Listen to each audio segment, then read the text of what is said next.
Chapitre 22.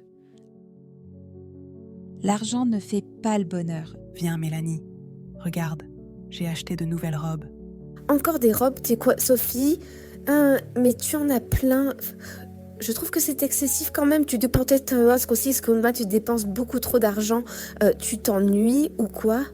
Je sais plus, dépenser de l'argent et acheter des choses me donnait du plaisir auparavant. Après, c'est l'arrivée des enfants qui remplissait ma vie et qui me donnait du sens, souvent de la fatigue et parfois des souffrances, mais beaucoup de plaisir aussi. Maintenant, ma relation avec les enfants est devenue très délicate, avec des hauts et des bas. Ce n'est pas le paradis que je dessinais dans ma tête, quoi. J'ai besoin d'autre chose. Je ne sais pas si c'est ma relation avec Benoît qui se fissure avec le temps, ou si le problème est en moi. Je me sens vide. Je m'ennuie. Tu veux que je te dise, Sophie, il faut travailler. Ce n'est pas parce que tu as de l'argent et une carte Visa illimitée qu'il ne faut rien faire. Pourquoi tu n'avances pas sur ton projet? Pourquoi tu ne commencerais pas à dessiner des modèles, choisir des tissus et de la fourniture? Je peux aller à Rome avec toi pour faire des courses. Il faut que tu t'investisses dans quelque chose au lieu d'acheter des robes et des chaussures qui courent tout le temps comme ça. Tu aimes la mode, je sais, tu aimes les tissus et les robes, mais tu ne peux pas en acheter tous les jours, ça n'a pas de sens, Sophie. Il te faut un petit projet où tu investis ton énergie et tu fais ce que tu aimes en même temps. Demain, je prends un jour de congé et on va à Rome faire des courses, ça marche? Ok, ça marche. Le lendemain, les deux sœurs rentrent tard. Elles ont acheté plein de tissus et de fournitures à Rome. Mais Sophie ne trouve toujours pas l'inspiration, l'élan pour commencer. Dans la soirée, Mélanie est en train de préparer une salade aux fruits de mer. Les enfants sont en train de regarder un dessin animé. Sophie entre dans la cuisine. Tu sais Mélanie, je ne sais plus vraiment si je l'aime Benoît. Je n'ai plus ces petits papillons dans le ventre que j'avais avant. Je ne sais pas quoi te dire, Sophie, il paraît que le mariage tue l'amour, mais bon, c'est des clichés, tout ça, en fin de compte, chaque couple est différent, à mon avis.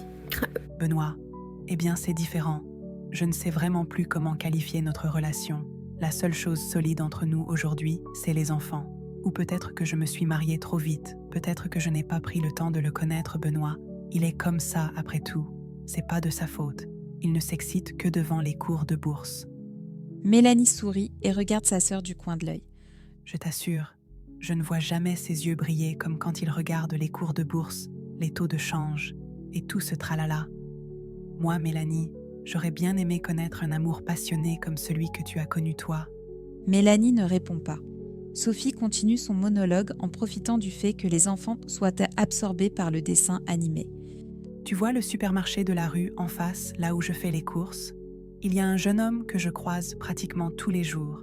Il est toujours seul, ni femme, ni enfant. Il fait des courses de célibataire d'ailleurs, je l'ai un peu espionné. Et elle sourit en laissant transparaître une certaine joie sur son visage. Et alors? Alors rien.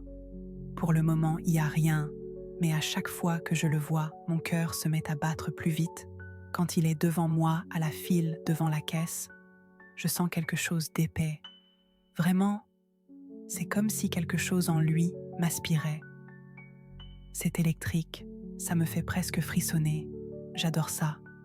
Je crois qu'il ressent la même chose, car il me cherche et m'évite du regard en même temps. On dirait qu'il a peur de ce tourbillon électrique qui peut nous emmener loin. T'es sérieuse, Sophie? C'est quoi cette histoire? Tu veux détruire ton mariage? Il est très correct, Benoît, tu sais, et il t'aime beaucoup. C'est un timide qui ne s'excite que devant les cours de bourse, comme tu l'as dit toi-même. Et il a un corps d'un athlète très sexy, je trouve. Tu ne vas pas lui faire ça quand même. Et tes enfants... Tu as pensé un peu à tes enfants? Oh, ça va, arrête. Il s'est rien passé. Je crois que tu ferais mieux de t'investir un peu plus dans ta relation avec Benoît. Invite-le à passer le week-end à Sorrento ou Capri et je m'occupe des enfants. Y a pas d'électricité, Mélanie. Tu comprends pas? Je comprends surtout que tu t'ennuies. Pense plutôt à ton projet, à ton atelier, ta boutique. Lucas t'a trouvé un beau magasin, c'est son copain. Il va te faire un bail avec des conditions très favorables. C'est vraiment une occasion à ne pas rater. Sophie change de sujet brusquement. Allez les enfants à table. Bastien arrive en courant, comme d'habitude. Emma ne vient pas. Sophie va dans sa chambre. Mais qu'est-ce qui se passe, ma chérie? Tu n'as pas faim? Tu n'as rien mangé depuis ce matin? Emma ne répond pas.